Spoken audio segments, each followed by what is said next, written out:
Can I ask y'all a question? Uh-oh. As girlfriends, yeah, is there ever a time where you can step in or when you feel comfortable stepping in and being honest with your friend if they're in a bad situation?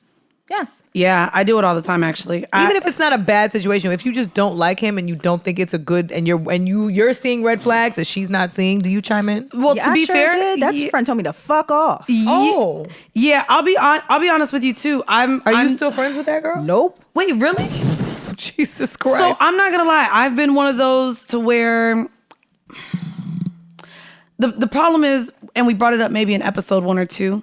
Your friends share a lot of the bad things in their relationships. So as far as red flags, a lot of times we are receiving everything that is red flags because that's what a lot of our friends share. Girl, this nigga did this. Girl, he did this. Girl, he did that. They complain to us about their partners. Right. So a lot of times we see when a partner ain't probably the best for our friends.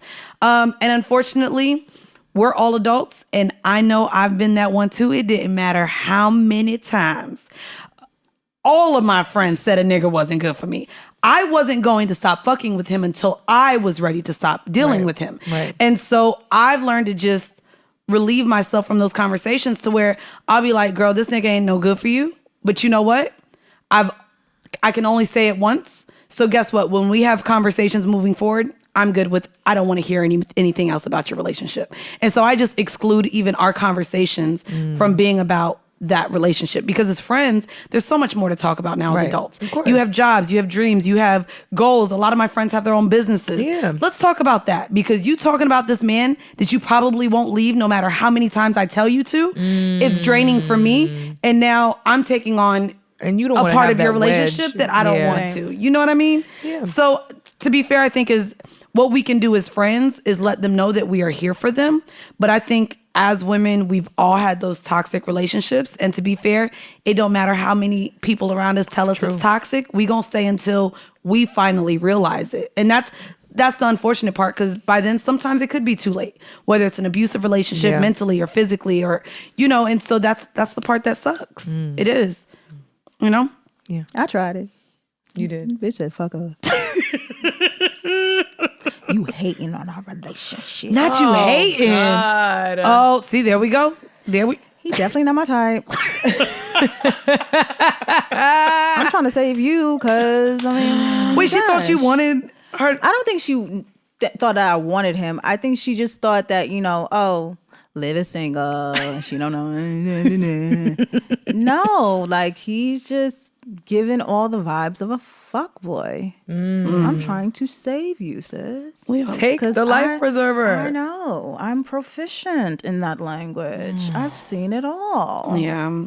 The fuckboyness. Fuckboy 101. And that's who we be falling for, too. Ugh. I mean, well, not no more. I grew out of it. Thank God. Yeah, I was going to say, I haven't fallen. No. For the ladies listening, we know we don't really know the demo just yet. But for the ones that may be young that haven't reached auntie level yet and learned from the past, like, we going to share with y'all how, like, you going to regret so many things and so many partners and experiences where it's just like, what the fuck was I thinking? I really thought I loved that man. And y'all you know did. I got stories for days. Yeah, there's a couple people I'd like to unfuck.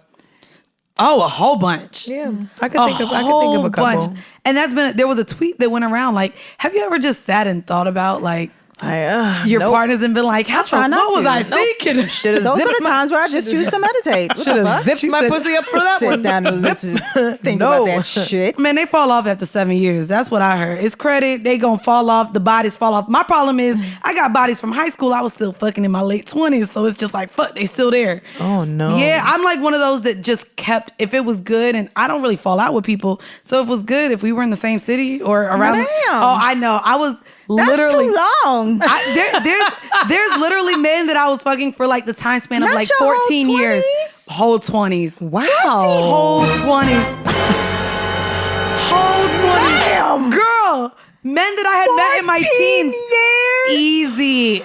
I don't know why I did that. I think it was just safer than just meeting. Like every time I had new dick, it was 9 bad. grades. I know. Yeah.